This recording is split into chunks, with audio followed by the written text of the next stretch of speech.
अज्ञान मुलांचा ताबा मिळण्याचा अर्ज दाखल केल्यानंतर त्या अर्जामध्ये कोणकोणत्या गोष्टी पाहिल्या जातात? अज्ञान मुलांचा ताबा हा कोणाला मिळतो? नमस्कार, मी आपला वकील मित्र विशाल गावडे. चला तर मग कायद्याचं म्हणजे तुमच्या फायद्याचं बोलूया.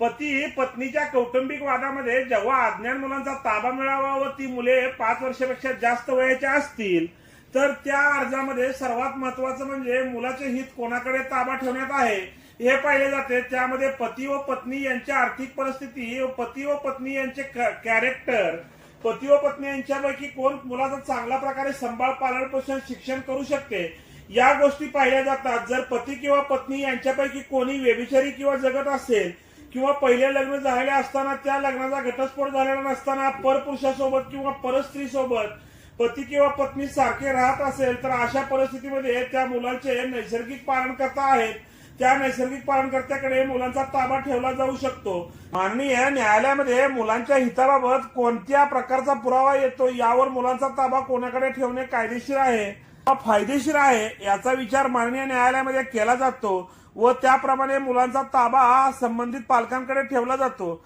व्हिडिओ आवडल्यास व्हिडिओला शेअर करा व कोर्ट कचेरी या युट्यूब चॅनलला सबस्क्राईब करा.